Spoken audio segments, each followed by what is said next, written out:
Welcome to Pindar Poetry. We hope you learned something new. You start by confirming the battery data so you know what you're fixing. Open About This Mac System, report power, and note cycle count and condition. This shows whether recalibration can help. Once done, back up critical files and plug the charger in so the Mac doesn't sleep mid-process. Now reset the SMC.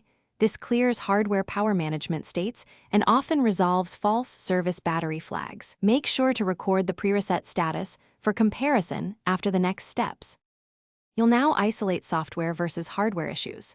Run Apple Diagnostics by restarting and holding D. Write down any error codes because they guide repair needs. Next, perform a full calibration.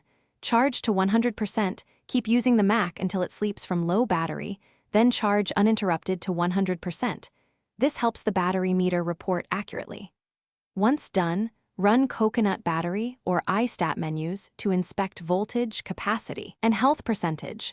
These readings tell you if the pack is actually failing versus just reporting incorrectly. Finish by applying the final resets and software checks to remove lingering warnings. Reset SMC again, then reset NVRAM. This clears power and system settings that can cause false alerts. If the warning persists, create a fresh user account or reinstall Mac OS to eliminate rogue system processes. Once complete, compare post-steps battery reports to your baseline.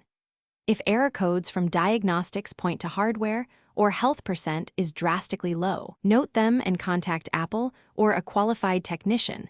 That single code often decides the next move. Thanks for watching. Consider subscribing if we helped you.